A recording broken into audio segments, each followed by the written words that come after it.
Are you gonna use the projector again? Okay, so the people who are not here can follow along. They don't have, the people who are not here, they can follow along. Oh yeah. Yeah. It's in the back? It's in the front, see. You see where I park, right? Yeah, I'll follow the way down. All the way down.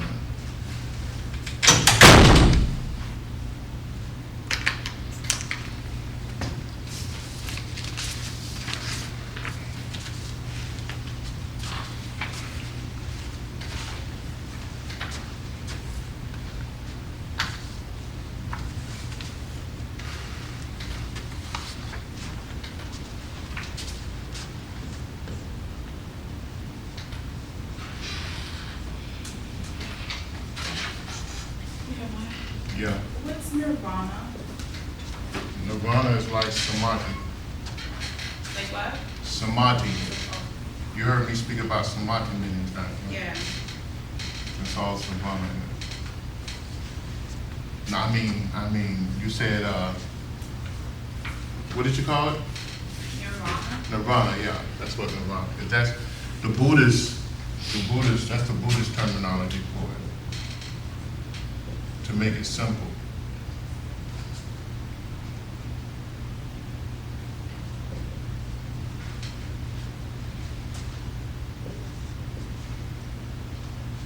You reading some Buddhist stuff?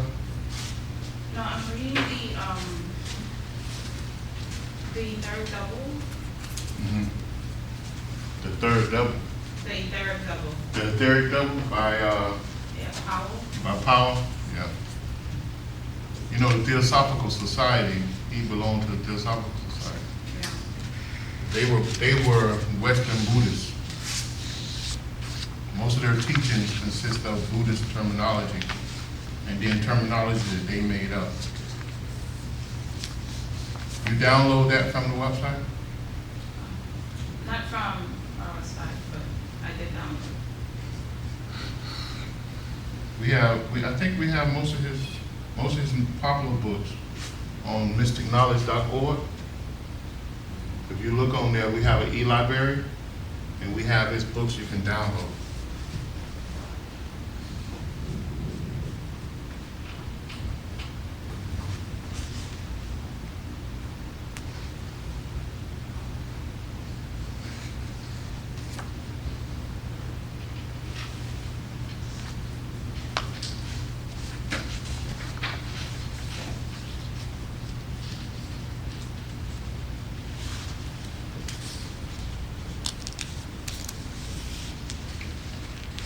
The big room, a black hole, like the same thing.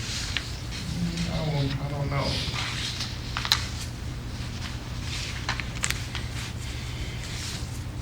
Some people like to try to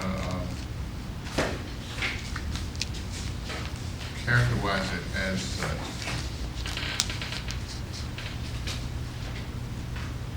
I will say this: the Bindu and the sun is like the same thing, because most ancient texts relate the two, you know.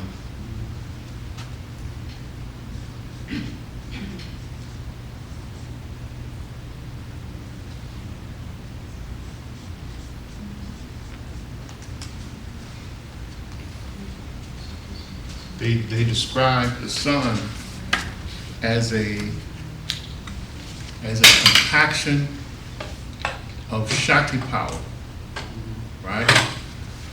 A point of compaction of Shakti power. And they describe the Bindu the same way, because it's there where everything comes from. And it's there where everything goes back to. It's like the sun. You have the sun gives life to the solar system, and then it contracts everything back into it. Everything goes back to the sun, you know. So that's how, you know, that's the difference. I mean, that's the same. So you have an involutional process and you have an evolutional process. But it all comes from the Bindu, and it all comes from the Bindu, and it all comes from, and it goes back to the Bindu. So you have involution and evolution, you know.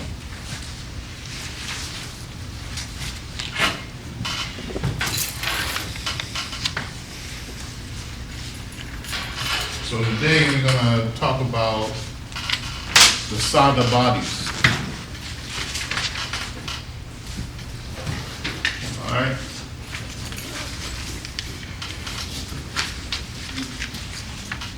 Which actually another word for sound.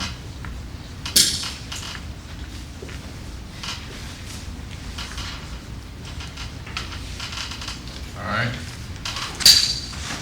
Which is, what is sound? Consciousness. Consciousness.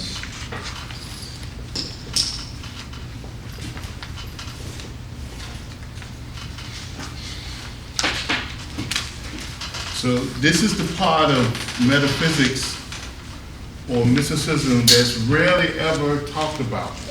And I think the reason why it's rarely talked about is because most people don't understand it, you know. So, but it's the secret. It's almost a secret because of that. But it's open and you can find it. You can't find a lot of literature on it, but the ones who do speak about it, they go pretty deep, but yet complex, right? Because it haven't been generated enough, haven't been talked about enough. The more you talk about something, the more simple it can become, and the more understanding you can pull from it. The Sada bodies is the essence of embodied consciousness, because everything starts with sound. Sound produces vibration. Vibration produces movement, right? The power of Shakti cannot move without Nata, which is also Sata. You know, Sata is another name for Nata. And we know that Nata is what? Supreme, right? Supreme sound? Supreme sound. However you spell it. You know how to spell it. Supreme sound, whatever that is. Okay? So Nata is that. A Sata is an aspect of Nata. You have the Sata bodies. Now, in the ancient text, what you'll see when you begin to study them deeply, you'll see this come up when they talk about the beginning of consciousness or the manifestation of soul. You'll see Nata Shakti. Because why? Because it is the Nata that begins to shape and vibrate and give Shakti meaning, right? But it's rarely understood, it's rarely talked about. And mainly because this type of science, or metaphysical science, is dangerous in the wrong hands, and that's the problem. Now the printout,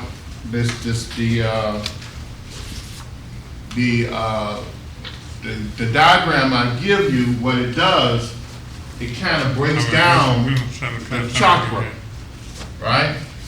We already started class, don't forget that. It breaks down the chakra. And what it does, yeah, it shows those aspects of the chakra, of the chakra, yeah, just start right which is all right. Which is the Bindu, right in the middle of it, in the very middle of it, which is which is translated. It's a Sanskrit name that's translated as the spiritual germ, right? It's translated as a spiritual germ. And within each chakra, you have the centerpiece which is the nucleus of it, which is truly unmanifested. But it is the point where everything that everything comes from, and it is the point that all energy is trying to get back to. Okay? Is that the point within you that's connected to everything? That's the point that's connected to everything. So when we talk about oneness, in a sense, we're talking about the Bindu. Talking about the Bindu. Because the Bindu is actually connected to everything. That's why it's actually unmanifested. But yet it's manifested through the highest manifestation of it within you, which is the soul.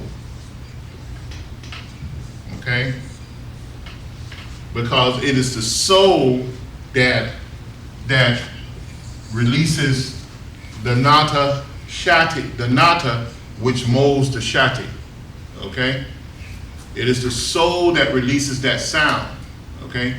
The spirit releases the sound to manifest the soul, then the soul releases the sound to manifest and mold and shape shati power.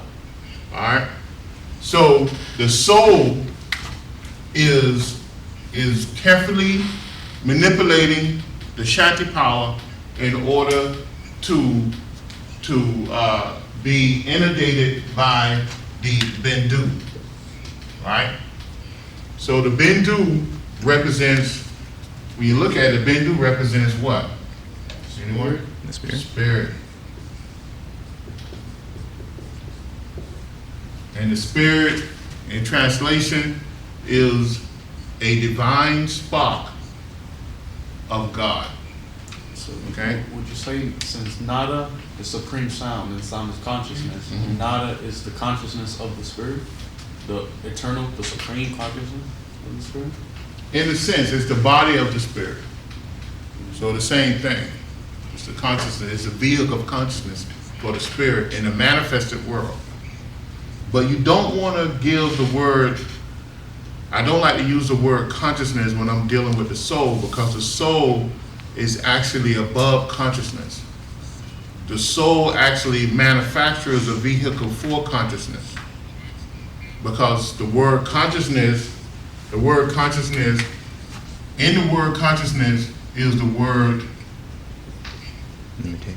limitation. Okay? Because if I say, if someone or something has a consciousness, what happens to it? As a beginning, and You can pinpoint it somewhere. You know, you can say, oh, that's a chair. That has a chair consciousness. Or that's a person. That person has a particular consciousness. So you can see the beginning and end of that person or chair. You can't see the beginning and end, at least for us, the soul.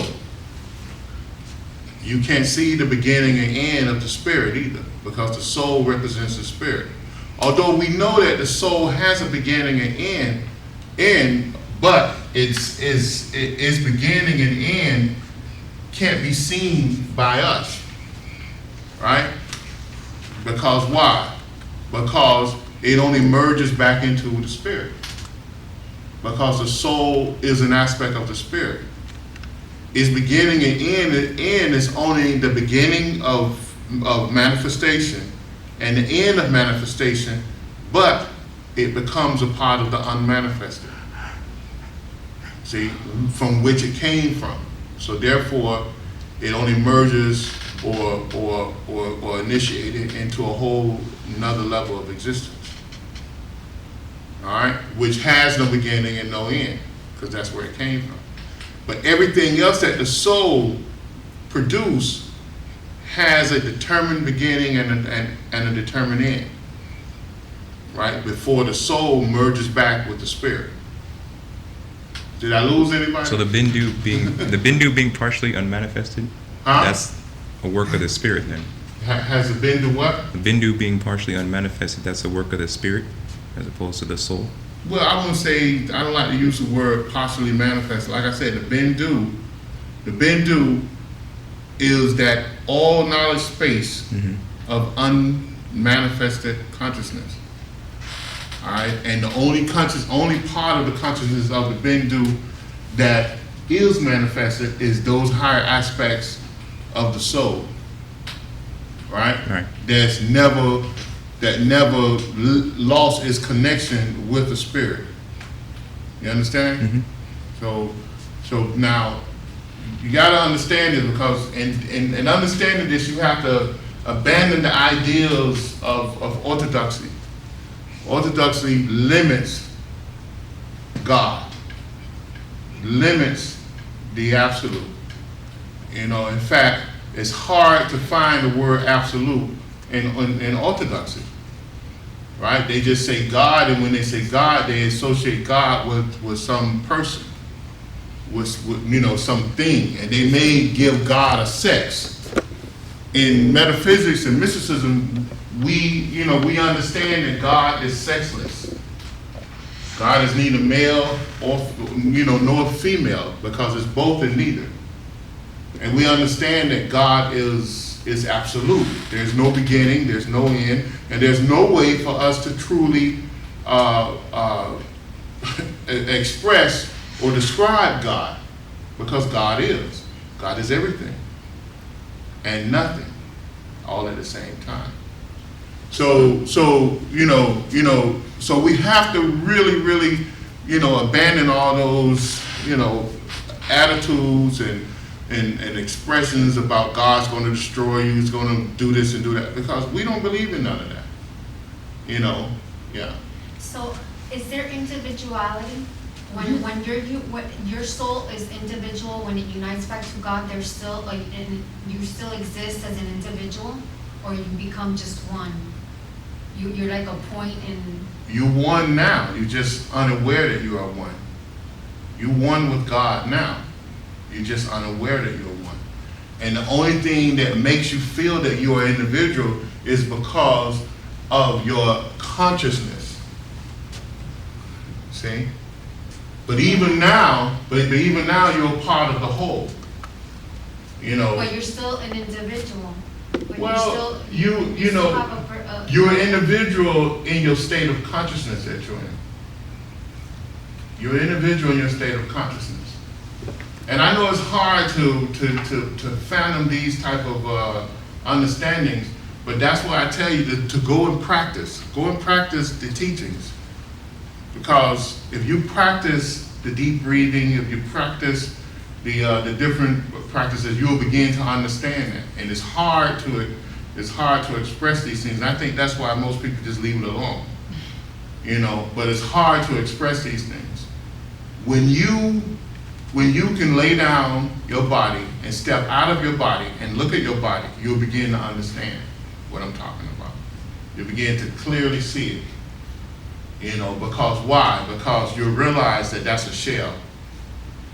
And even the astral or etheric body that you're in is another shell that you can project from that and look at that as well. See, and then the more you shed the parts of you, you'll begin to realize that you are soul.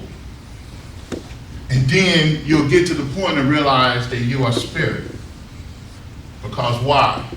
Because you are, as the Bible said, and many other books said, ye are gods. Simple as that. And that's what they meant by that. So of course, we express ourselves as individuals, right? We express ourselves as individuals, but we're still part of the whole. And that's why what you do affects me, what I do affects you. That's one of the reasons. That's how the law of karma works. Because I'm responsible for you, you're responsible for me. We can't part ourselves. Yeah. So each body, from the spirit all the way down, is a different level of conscious limitation or limitation on consciousness? Yes. Each body is a limitation. It's a karmic limitation imposed upon you by you. Okay, so that's the difference. All of this right here represents the consciousness of man, you have a point of involution moving from Bindu to Kundalini, right? And then you have a point of evolution moving from Kundalini back to the Bindu, okay? And that's what our life is all about. We move down into this embodied consciousness, and then we move back up into the infinite state of awareness, okay, which is above consciousness, which is above, and that's really our goal. That's our goal. Our goal is to be connected to all. Now, I know some people, I don't want to feel that, but this earth is connected to all.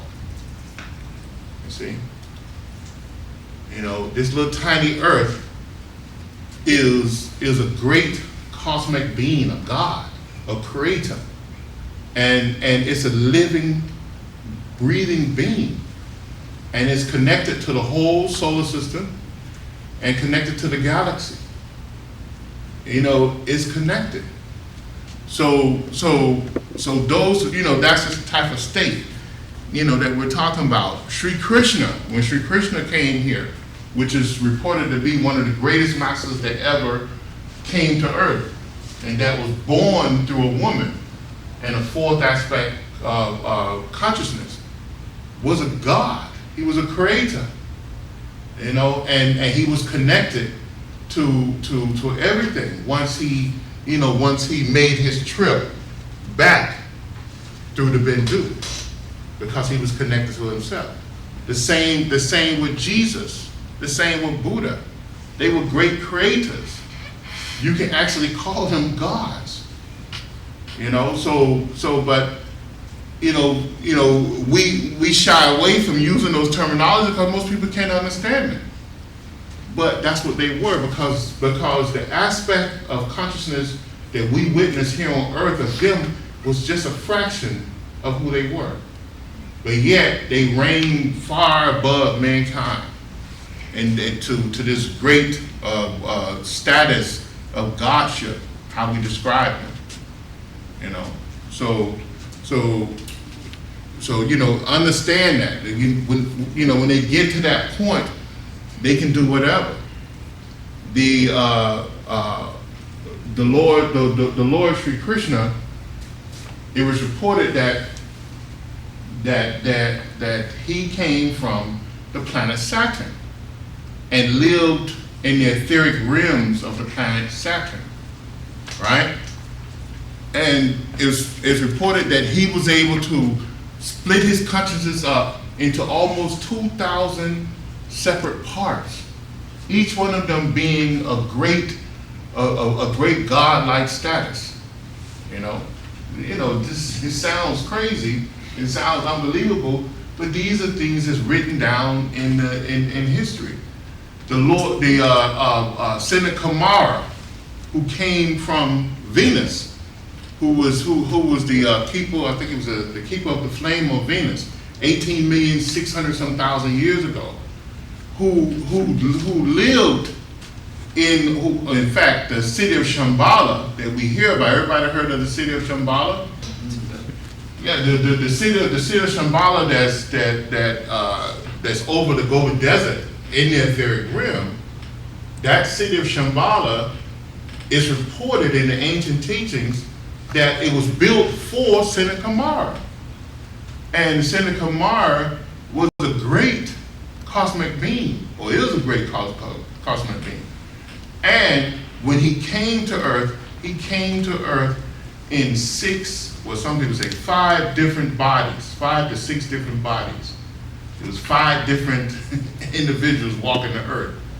That was Senator Kamara. His consciousness was so great that even when he came here, he had to come here in 6 different bodies. You know, so, and of course, we know as mystics that if he had 6 bodies, he had what? Who knows? 6 chakra systems. Huh? Nobody knows? 12. 12. He had 12. right? Because why? Because when they come here, and if he didn't have 12, then that means that each one of these were two souls in one body. All right? Because we know that as a mystic, we know that when they come here as an aspect, they come as male, female. You know, they come in a balanced fashion. So that's, you know, that's in the books. Just go and read them. Go and read up on Seneca Mara, and you'll see. It's not hidden, but most people don't like to talk about it because they think you're crazy. You know, but I'd rather talk about something that makes sense than Adam and Eve. You know, I'm sorry. You know, because when you read and study up on the Seneca Mara, how it's all set up, and he came here and he lived on all the major realms that he had to reconstruct for man in order to allow man to come here on earth. So it made sense. And at that time, he brought 49 cosmic beings with him. Right? Now, what does that mean, 49? When we go back to the ancient teachings, we find out that there were 49 psychic centers of Earth. The cloaks. You know, the 49 cloaks, or the 49 fires, they describe. And those psychic centers had to be protected. You know, so of course they were probably, you know, they probably was dispersed around to protect those 49 psychic centers. Yeah. 49 psychic centers of the earth. Mm-hmm. Are these, of the physical earth, yes. Are these locations in the earth? Yeah, there are different locations throughout the earth. Like the same way we have psychic centers in our bodies, or may I say chakras in our bodies. Psychic centers are chakra. Then the earth has chakras. Right? So they were there, I'm sure they were there to manage those points of consciousness for the earth. All right? So and the same thing is this great sound vibration that they manipulated that brought about the different levels of consciousness. So don't be afraid to move forward, you know, thinking that you lose your individuality. No, you gain a greater individuality, in my opinion. You know, so if we study this chart, we'll see that everything flows from the Bindu, right? And the Bindu is this level of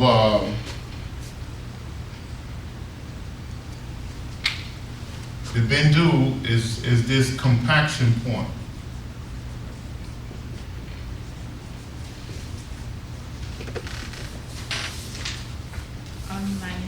Unmanifested consciousness, right? Of unmanifested consciousness, but most important, it's the compaction point of energy or energies.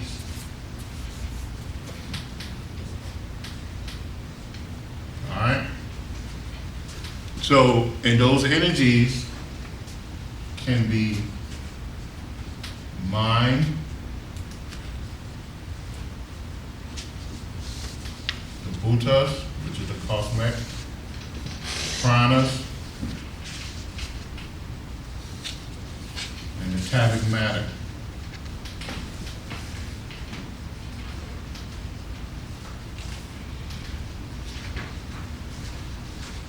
All right? Would you say that those energies in the Bindu are in movement, or are they static?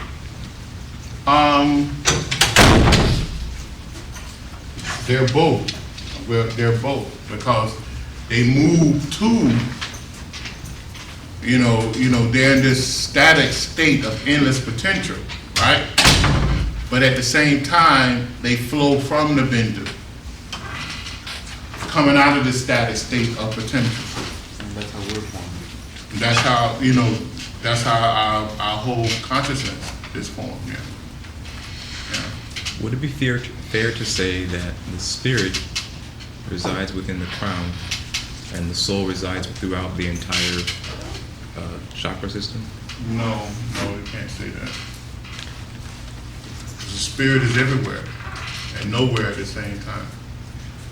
And the soul is everywhere. Okay? So you really can't say that. Now, a lot of people say that, but I mean, they only say that in order to help you understand. But the more you get into the teachings, the more you realize that that's not necessarily so. But they represent, they talk about the crown as the point of the spirit, right? But yet, our teachers tell us the spirit is what? Unmanifested. And yet, it is the background of everything. Okay? So now it might be correct to say that the crown is the central point of the spirit's activity, right? Through the soul. Which you can say that, right? But to say that that's where spirit resides, no, because spirit resides everywhere. Nothing, it's the same way in the base chakra, when the shakti goes through its state of involution, right, to get to chakra. What does the 3.5 knot do? You remember? It reveals what? Anybody remember that? The knot hole. It reveals the knot hole, but it reveals what? In order to go into the dormant state, it reveals Shiva. Remember that? It reveals Shiva. What is Shiva? The absolute spirit. So in order to go into its dormant state, it reveals its great essence that brought it there, which is spirit, which is Shiva, right? And then it begins to sing the song of Shakti through the goddess Kundalini, right? And then all life as we know it produces itself, So it's everywhere. It's everywhere and nowhere all at the same time. So as a realm of existence, what does the crown represent? It represents the highest aspect of manifestation and unmanifestation. You understand? It represents the highest aspect of unmanifestation and manifestation. That's what it represents. It's this soul state of awareness. So that's the realm of potential? It's the realm of well, it could be, you could say it's the realm of potential. But yet it's the round, it's the last round that we would go to, and it's the first round of manifestation, in a sense. And it's the last rim of limited manifestation for us. Now for us there's a level above that. Once we leave this planetary body and begin to live as an avatar, devata, then we'll see. We'll go to higher states of soul management. Okay, under the spirit, which is which is the levels of Buddha, Jesus, Sri Krishna. Those levels, you become a cosmic being. One more question. Now, for all the other psychic centers, there's the bridge of Sushumna that Shakti was pushed down. How is Shakti pushed from the crown to the Christ? There's no subtle passageway. There don't need to be. That's another representation. Spirit is everywhere, and soul is everywhere. So there's no need for a connection. You know, that's another representation of that. So because it is the what? It is. I constantly say this. I don't know if everyone gets it. It's the background of everything. Okay? Or you can look at it as an artist. It's the canvas in which everything is did on. You know, It's like that border right here. it's like the border right on here. It's the background. It becomes the canvas of life. You know, so spirit and soul is the canvas of life. So you really need no connections, because the very fact that it can exist is because of spirit and soul. That's the only way it can really exist. All right. Yeah.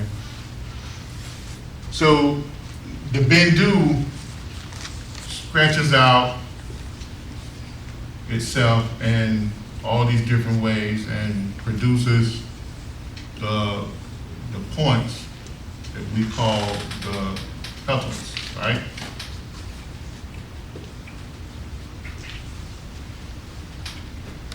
These petals are configurations of consciousness. You know, they're vehicles of consciousness. Now the nadis or the energy that leaves the kundalini and comes up to the psychic centers, it passed through these petals, right? And by passing through the petals, it calibrates the level of mind and energy and consciousness of that particular chakra. And that's the only way you and I can exist on different realms of existence. That's the only way you and I can actually talk to each other. That's the only way you and I can think, dream, live, express ourselves on any plane of existence we're on. Whether we're here on this physical plane, or we're in the lower depths of hell, or the heavens, or the higher realms. That's the only way we can exist, is these nadis passing through these Bindu points, calibrating them for levels of consciousness to exist on realms of existence. They are called seed mantras.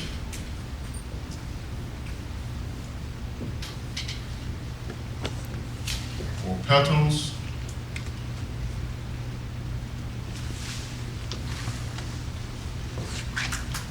Or BJs. One or the other. Okay? So that's the only way we express ourselves. Now, So then the petals and the beaches are the same? The petals and the beaches are the same? in a sense, yes, they are. But you have, I know I broke it up different here, because you have, I was getting ready to talk about that. You have the chakra, what I call the chakra BJs, and you have the petals, right? Now they're one and the same, but there's a difference, because somewhere in the center,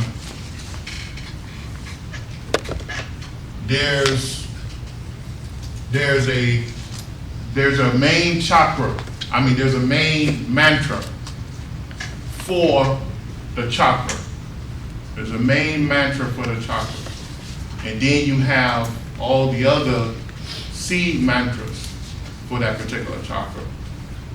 If you notice, did I give it to you here?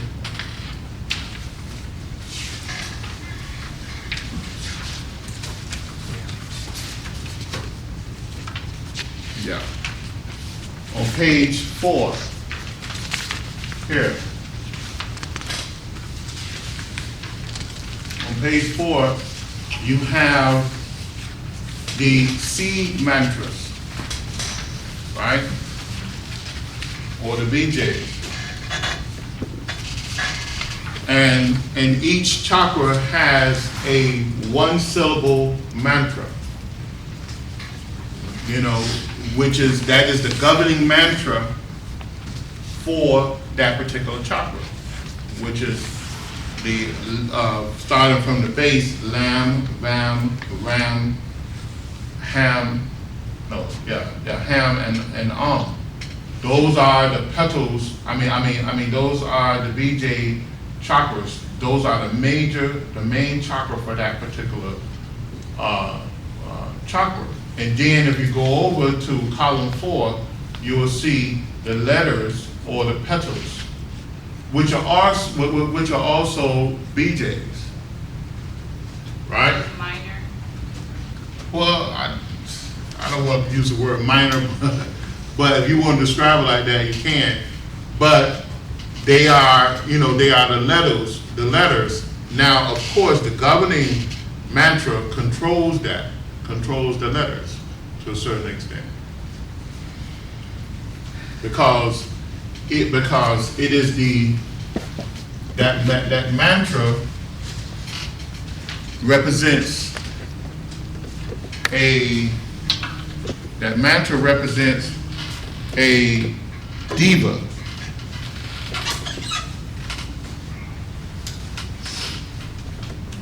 That mantra represents a diva. Everybody know what a diva is, right? Who don't know what a diva is? You don't know what a diva is? A diva is a loyal servant of the lords of karma.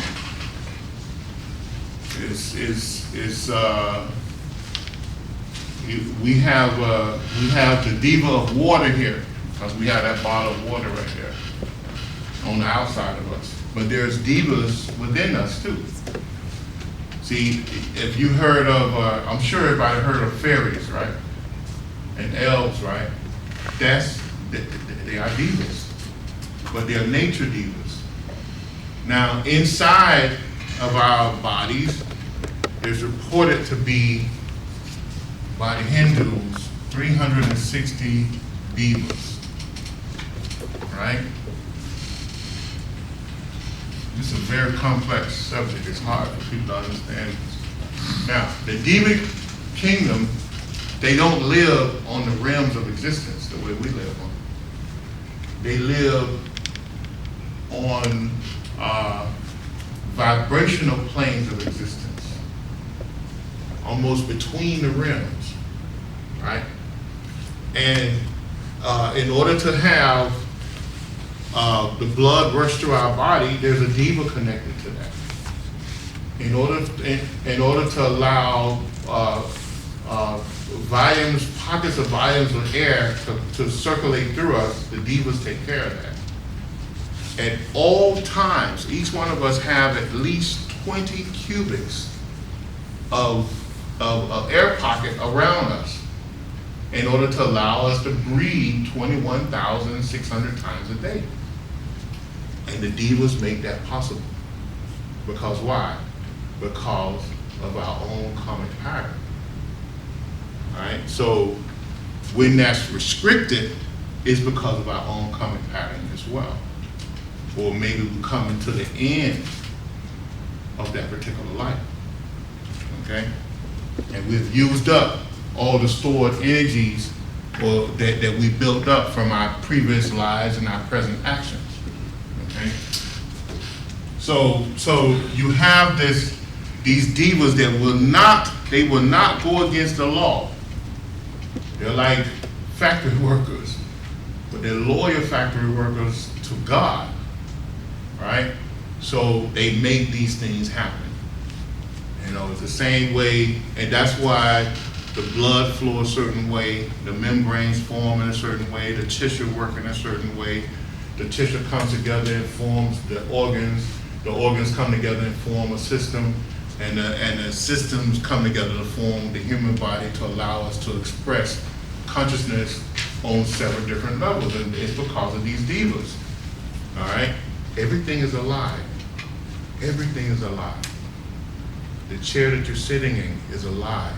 It has feeling, emotions, and it's going through a stage of evolution the same way we're going through a stage of evolution. So the same way we help the trees live through the carbon dioxide that we breathe. The trees breathe in that carbon dioxide in order to sustain its life and produce this oxygen. And then we breathe in the oxygen in order to sustain our life, and we give back. It's the same thing. The trees are alive. You know, just because we can't communicate with them doesn't mean that they're not alive. You know, but everything is alive, and because it is because of the divas that manipulate this subtle energy that produce the movement in order to us to use these vehicles for to express our consciousness. That's what makes it possible. All right. Another question. Yeah. In that state of evolution, so can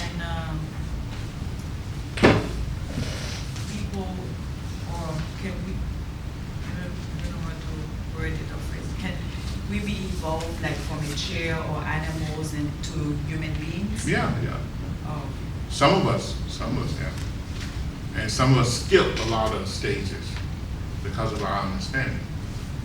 So of course all of us didn't come from a chair or a bug, or some of us may have skipped stages because of our rigid way of doing things, or our rigid way of sticking to the law and not creating ripples. See, the more ripples you create, the more ripples you have to iron out. You understand? So maybe someone who was a snail and was trying to become a fish, they may have had to become a snail 100 times. And then it might be another snail that said, listen, this is my one time and only. So I'm going to a fish. Or the fish said, okay, I'm only going to be a fish 3 times, and then I'm going, to a dolphin, or maybe a dog, or whatever. So some of us skipped, and then some of us had to go through the whole thing.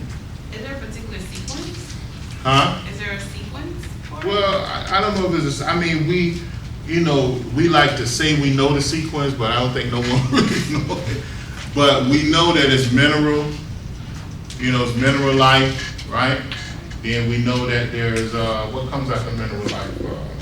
Plant life. Plant life, and then from plant life, amphibian life, and then, then you go to animal life, and then human life, or whatever.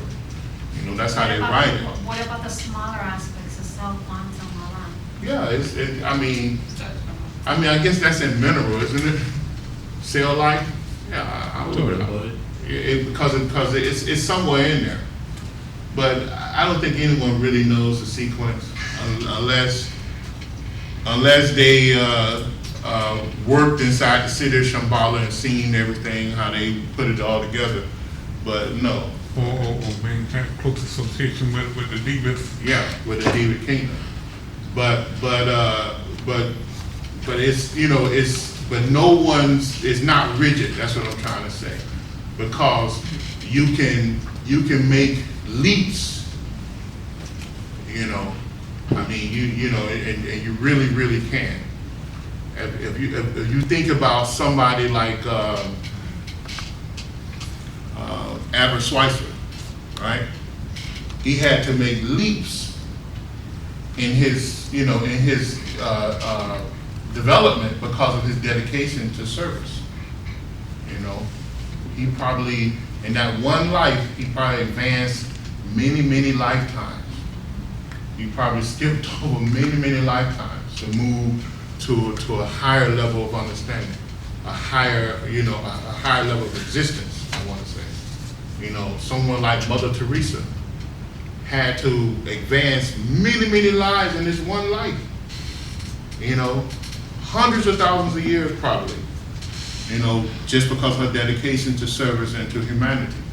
So those things take you further, and you can skip over many, many stages, because you got to imagine someone who have picked up a cause, a worthy cause. They're rewriting their karmic pattern. They're killing out all the negative samskaras and building these positive samskaras. And then when they are reborn again, they're reborn totally different. They live on a whole total level of existence than most people. So that's why it's not rigid. It can't be rigid. So that's what you can see. And those type of people, you can see them. They don't have to be very famous people. They could be an ordinary person. But when they walk in the room, you can feel them coming. You can feel the whole room change because of them. They don't have to say a word. But when you look at them, you can see that they are hundreds of thousands of years ahead of most other people because of their dedication to service, to humanity, and they're just total being of their thought pattern, how they look at life. They don't look to just get what they can get and run.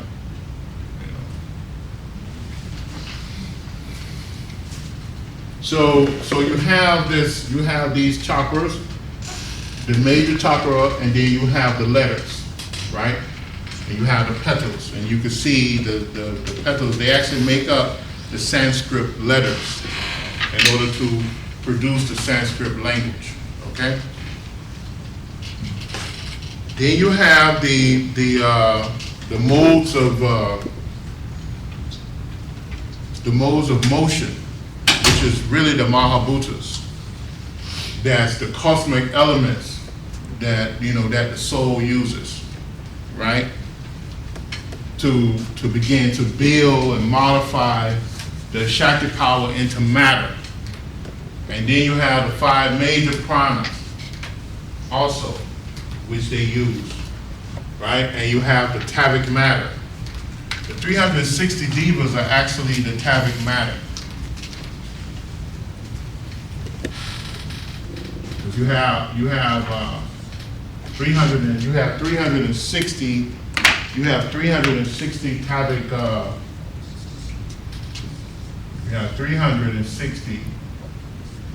tavic rays.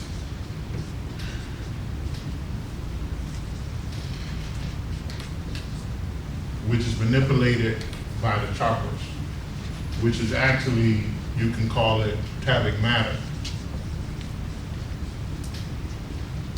Because this matter becomes, those rays becomes the actual matter that's formulated by the nadis. And one of the things when the nadis, the way the nadis lead the kundalini and produce 260 pathways, 242 pathways, right?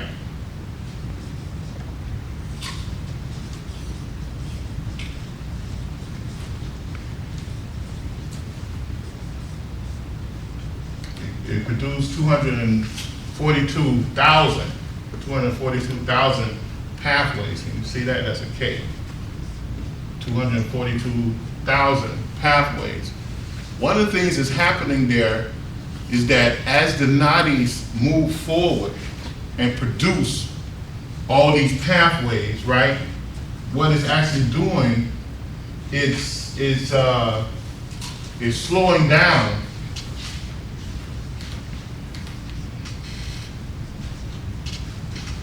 down prana or Shakti. And when you slow something down, what happens to it? It coalesces. It coalesces. And what does, for those people who don't, everybody know what coalescence mean? Solidifies. Huh? Solidifies. Or It solidifies. takes on form. It makes it what? Solid. So that's what the 242,000 Nadi pathways, it produces the solid state of being, okay?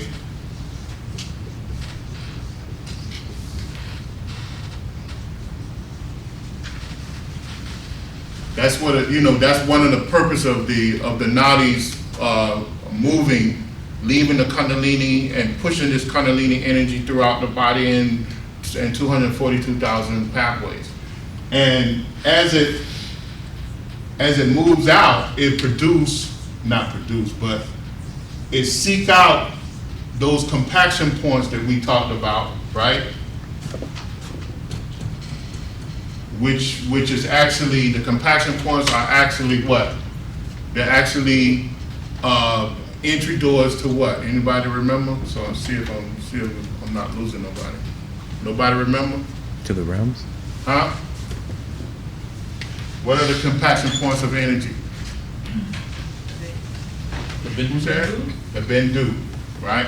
And where there's a Bindu point, there's a what? The mantra. No. Well, there's a mantra, there's energy, but there's what? A center? A second center?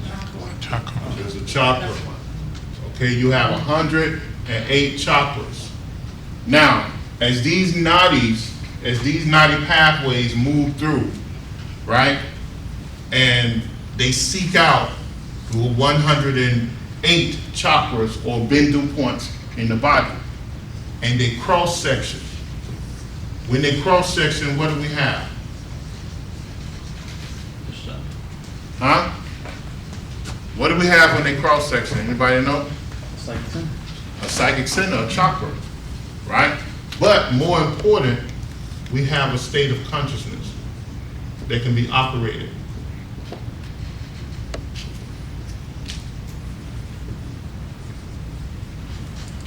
Okay?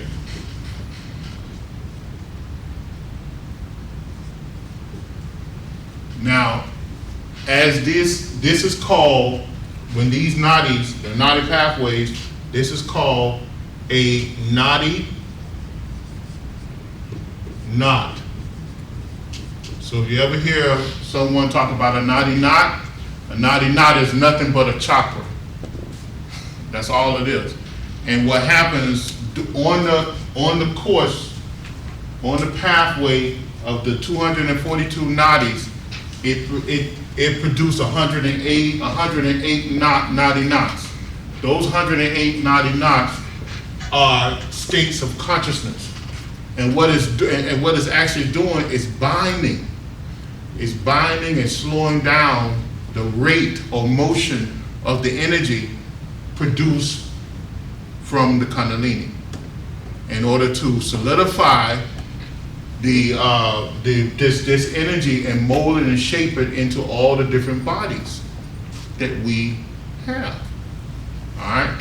So by doing that, we immediately get a body of mind, which is the mental bodies. Right? It produces this body of these mental bodies. We produce the mind, because we have mind, we produce an energy body, which is prana, a pranic body, right? Or all the pranic bodies, right? Because why? Because mind does what to prana?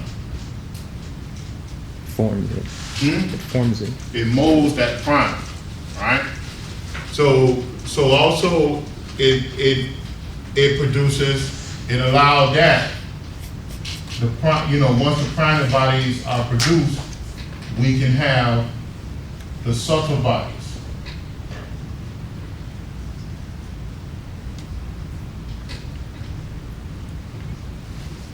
Which is the etheric body, the astral bodies, or whatever, right? And then we can have the gross bodies. Of course, the gross body is the physical body. All right? Yeah. Now, the 242,000 pathways of the nadis, is that for all the bodies, or does each body have a representation of that? That's for all the bodies.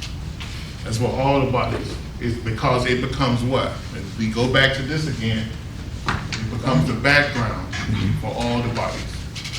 All right?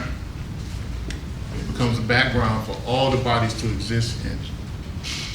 You know, and then what you have your different centers of operation.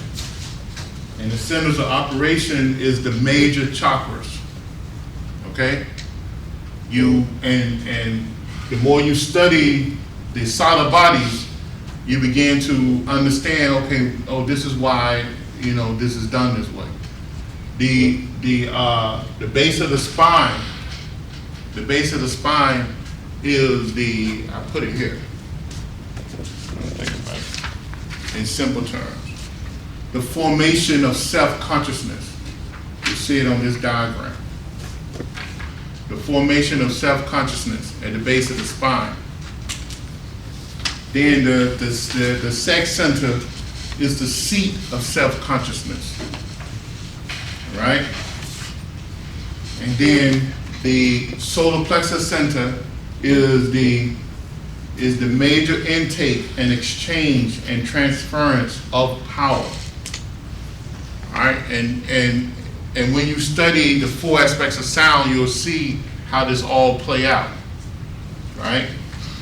The heart chakra is the organization and utilization of mind and vital energy to house in the intelligent life.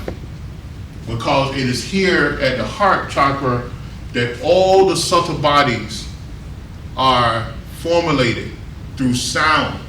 In fact, when you study the heart chakra, you'll realize that the sound consonants comes from there. In fact, even when you partially activate the heart chakra, the first thing you'll notice is that you will begin to hear peals of bells in your ear.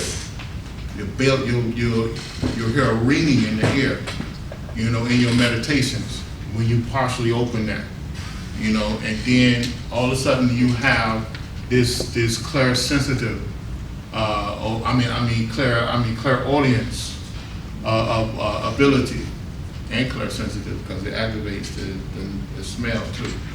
So you'll be able to hear for miles away, you know, 100 miles, thousands of miles away if you wanted to. And that's what it does.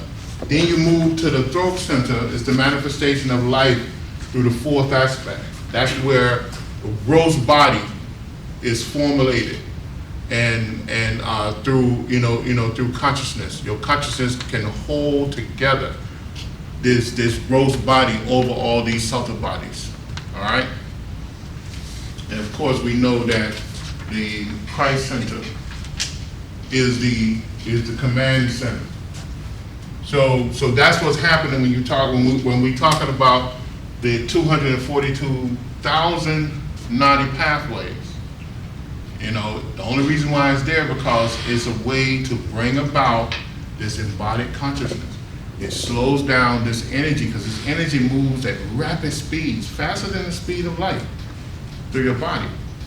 But the nadis help to slow these, you know, this energy down and tie it up in order to produce and manufacture a vehicle of consciousness for us. Yeah. So the prana is already flowing through our nadis. Mm-hmm. What does pranayama exercises do? And does it speed it back up, or does it make us? Yeah, it unties the nadi knots. You know, it helps us to untie the knot. First, it helps us to clear out the blockage, because over eons of reincarnation, we have created maybe hundreds of thousands of blockages, which can be called our karmic pattern, right? And the the deep breathing is one of the first aspects. It's not the first, but it's one of the first aspects to allow us to clear those nadi pathways, to allow a free flow of energy that's moving from the base chakra throughout the nadis to flow free, to flow without obstruction. That's comically possible. And usually when you clear out the nadi pathways, you begin to realize that all your senses begin to turn on. You know, it's the same way when you give up meat, which I really don't know because I never ate meat, but I know people tell me when they give up meat, all of a sudden their senses come on. They become very sensitive to things around them. Because why? That's a blockage that you have cleared up. Because see, when you eat that meat, you take on the residue of what? The mental residue of what? Of the animal. You take on the mental residue of that animal. So you deposit in animal type characteristics, physical and mental, into your body. And it's beginning to make up your body. So, but what happens is when you stop eating the meat, you begin to, your body begins to respond in a whole different way. Because why? The more human part of you begin to express itself. Right? Now, a lot of people say, oh, well, that's better than taking on the plant life mentality, right? But you have to understand this. If a scientist can actually, if they had the ability, which they know, that within our body is what? Is all the minerals of the earth, right? We have the water, we have the dirt, we have the silver, we have the gold. Did you know that? Did you know gold deposits in your body? Go and study. You have tiny bits of gold in your body, tiny bits of silver in your body. You have, in fact, the periodical chart, you have a good portion of the periodical chart in your body. Okay, so the only thing is missing is the animalistic mentality of the animal, how the animal configure those same things, because the animal had those same things in its body, because all of us came from the earth. But the difference is what we call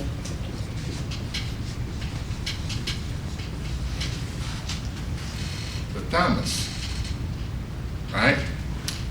In the yogi term, which is the dark mental vibrations and formation of that configuration of energy. All right.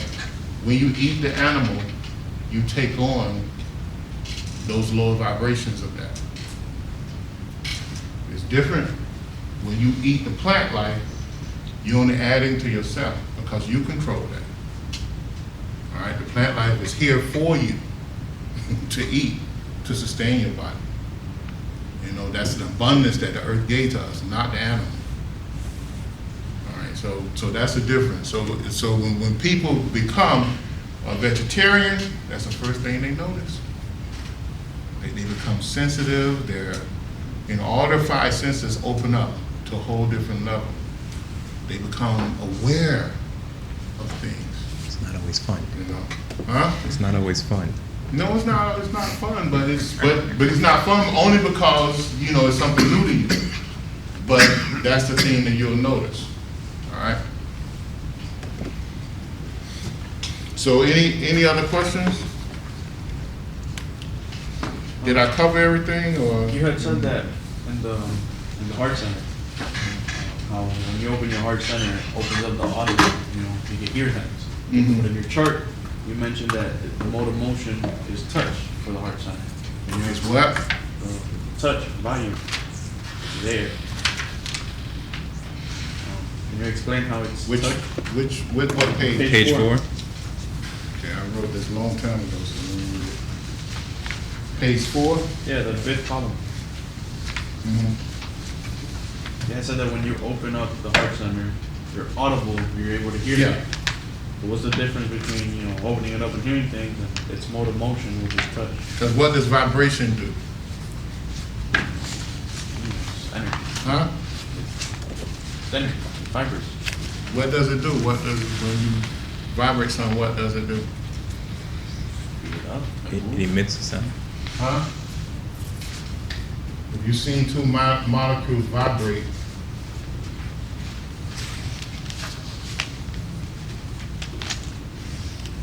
they begin to touch, even if they don't touch.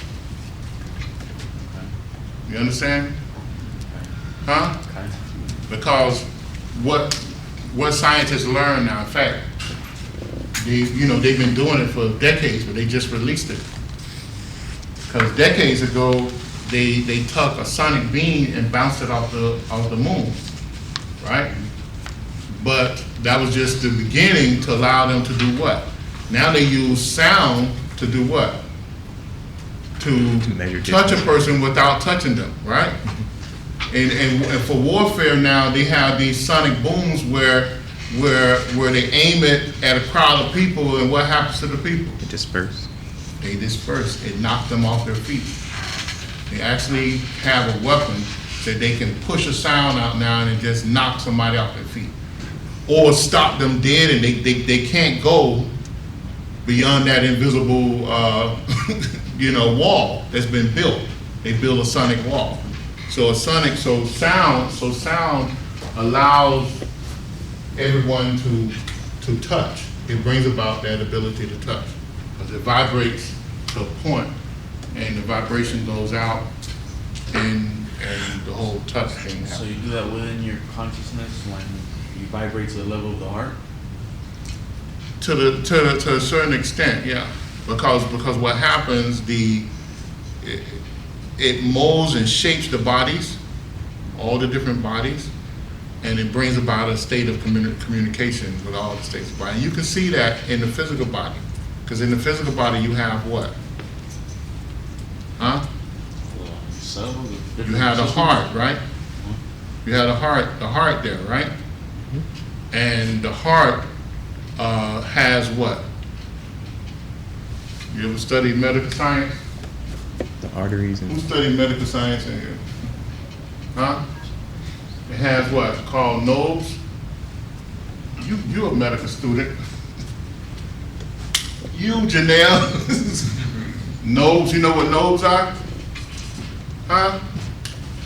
What does a lobe do? It emits sound, which is the beat, right?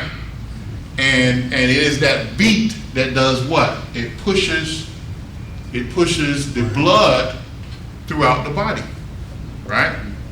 That's what the heart does. The physical heart, it actually has these, and I think it has two different poles to it, or sounds or beats.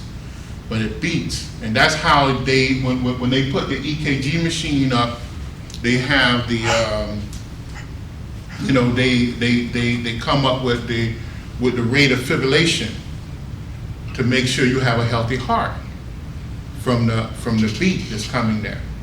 Well, in the heart you have the blood, the circulation system. Then you have what? The respiratory system that depends on the heart. Right? And then that respiratory system, the respiratory and the circulatory system, it goes down to the large intestines and pick up what? Nutrients. So the heart brings about the amalgamation of everything in the physical body. Other than that, you can't exist. So it's the same thing. All right. Any other questions?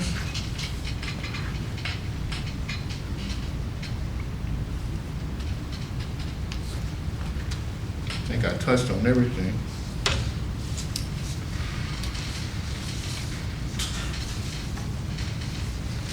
Did I answer your question?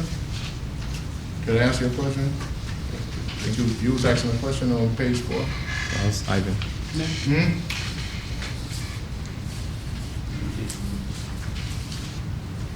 On this one, that the gray area Yeah. is atomic matter. Mm-hmm. This is a picture of the chakra, right? Yeah, this is a diagram put together for the chakra. Yeah. Does our chakra then take that and further modify the atomic rays? Yes, that's everything is atomic matter. Everything is what? What I told you all that a couple weeks ago. Everything is what? Energy. Solidified what? Sunlight. Sunlight.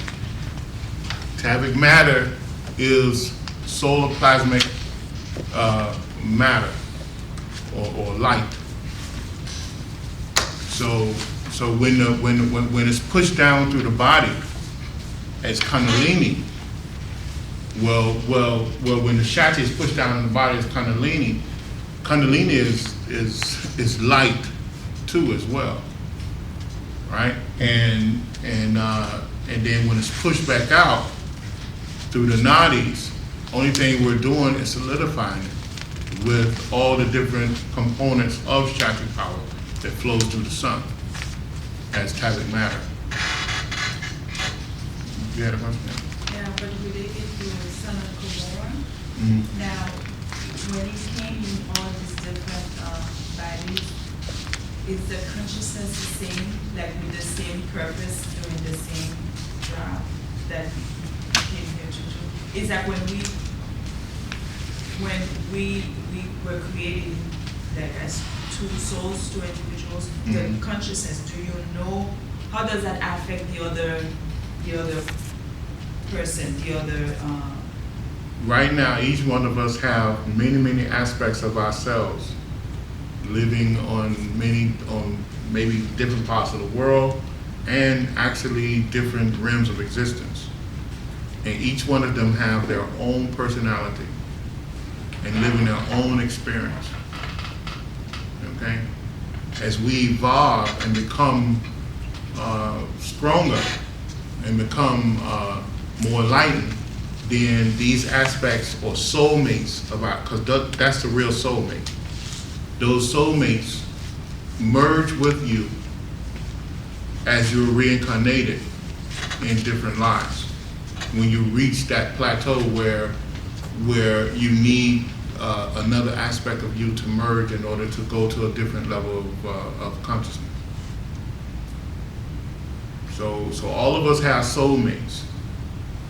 And their soulmates are scattered out throughout the world, you know, and it will become a time when these soulmates are merged back to you, you know. I think, and mainly, and it's going probably too deep, that mainly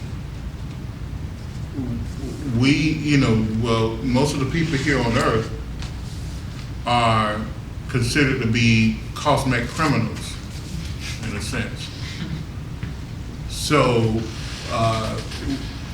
according to the ancient teachings and the most recent teachings that was revealed to us, which made sense of the 18,600,000 years ago, that 18,600,000 years ago, most of the population of Earth, we were on a planet called Meldet, right? That's, you know, that's what they named it in the ancient world. And the planet Meldet, it orbited between, I think, Mars and Jupiter, and it was destroyed. It was destroyed by the population there on that planet. Now, if you look up into the constellation, the only things left there is the asteroid belt, which is the rocks and all these meteor rocks, right? The debris of that particular planet. The intelligence on that planet was relocated here on this Earth. And that's the only reason why Senate Kamara came here. And that started the civilization that we know of, our civilization here on Earth. All right, so, and because of that, because we were cosmic criminals and we destroyed a planet, a body of a logos, our consciousness was split up into many, many parts, which is believed. So to make sure that we don't reach to that level to destroy a planet again. But what we did when we got here on this earth, and this is history, and go back, don't take my word for nothing, go study yourself. When we got here, we built a civilization called Lemurius. What did we do to that civilization? We destroyed it with atomic bombs and whatever. And then that civilization went away. And then we built another civilization called Atlantis. And what do we do with that civilization? We destroyed it with hydrogen bombs or atomic bombs. At least they said that there was at least four different weapons of mass destruction, all related to the atomic knowledge. We destroyed it. And then from the ruins of Atlantis came this civilization that we're living in right now. See, and now we here at the point of we discovered the atom bomb again, and luckily we haven't destroyed ourselves. But we know that we can do how many times scientists say we can destroy the Earth with the stockpile of atomic weapons? 10 or 15 times over. Yeah. So we're at that pivotal point right now again where we can destroy a civilization on the Earth. Of course, the great ones will not allow us to destroy a planet again. They would vacate this Earth before they allow that again. But we did it 3 times. We destroyed our civilization 3 times and destroyed the planet once.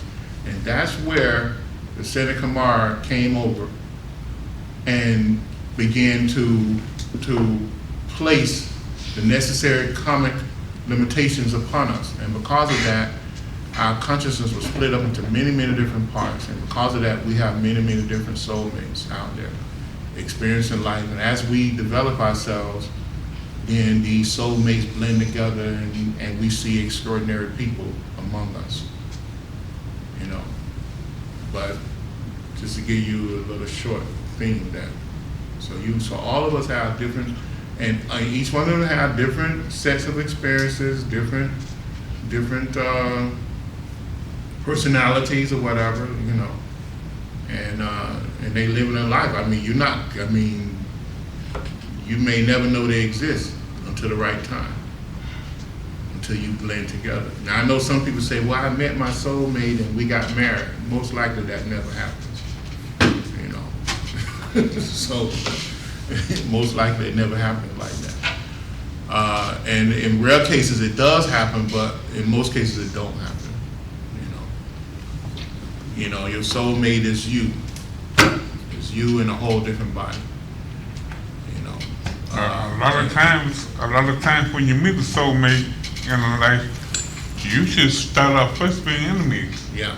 And usually, and almost every time, almost every case, it's the opposite sex. Yeah. It's never the same sex. So, that's just the way. That's just the law of nature. So, but that's just a little bit on the soulmate. Any other questions? Oh, and you can read those ancient teachings because they was written many, many years ago in Sanskrit, hundreds of thousands of years ago, reportedly in Sanskrit. And what's called the Ramaraya and the Maharaya, or the Maraha, we call it the Mahabharata. There's 3 different sources you can go to and read those ancient stories. And it's there, and especially because we have discovered the atomic weapons. Atomic power. You can actually see the description. Maybe a couple hundred years ago, you couldn't see the description, but they describe these weapons of mass destruction that was used during those times. And now, in reading it, because these Sanskrit documents have been translated into English, when you read it, you can say, "Oh, wait a minute, that's they describing the weapons of today." Because they describe missiles, long-range missiles, that travel thousands of miles and that blow up whole cities, that take out 3 million people or 4 million people, all at one time. It's written, and these books was written thousands of years ago. So it's no hanky-panky. They was translated, and there's documentation that's translated. In fact, I guess it's surprising in a capitalistic country like this that for many years you couldn't, there was only 1 or 2 institutions in this country that taught Sanskrit because they didn't want these type of teachings to be out in the open. But with the internet and everything today, they can't stop it. Did they name Mother in those books? No. I think it was 1960 that the planet Meldak that planet was actually called Meldak, and that was by Dr. George King. But when you read the ancient teachings, it talks about the falling angel, and the falling angel was a destruction of that planet. And they said, and the whole of the galaxy ascending on this solar system and this planet to help, to aid. And that's in the book of, I think that's in Secret Doctrines. So, yeah. I remember regarding one of Dr. King's maybe audio teachings, you mentioned some type of machinery Mm-hmm. Did that ever come about? No, I don't think so. But there was a member of the Their Society. I don't know if she consulted with him. She produced some type of machinery like that. It was a lady that produced it, and it's somewhere on the internet. I seen it. I seen the what kind of machine? apparatus. Remember the machine he said he was going to produce to take certain light rays and push them into the body subtle from certain medicines and stuff. Yeah. But there was a lady that studied under him in those days. She produced some type of color machine with crystals and stuff to do that. What he called it? He didn't give it no name. It was in the tape. It was in the audio tape called Concentration, Contemplation, Meditation. Okay. Where he announced that. But I noticed that there was a member of the society from way back when. She produced some type of machinery. I don't know if it does the same thing, but the machine favored what he was talking about. But if we have those divas in our bodies, Mm-hmm. shouldn't we be able to heal and cure our bodies if we tell the diva, if we Well, it's just not that easy. You have to be able to. Energy. You have to be able to give the divas energy to do that. Divas respond to karma, not to our will. Yeah, it responds to karma. You have to produce the amount of energy, and it's very dangerous dealing with divas, sending energy to divas. That's right, because you got to be the right amount of positive energy, and you give it negative energy. Sometimes it could be negative energy, Yeah. and they will wait no matter what you give them. It was a Tibetan that spoke through Alice Bailey, and it was Dr. George King that spoke about a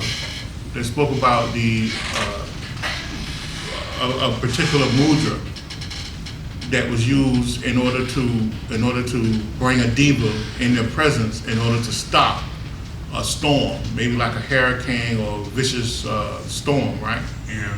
And Dr. King stated that, he said, if you made a mistake in producing the amount of energy that that particular diva needed in order to stop that storm, you would die in 2 worlds.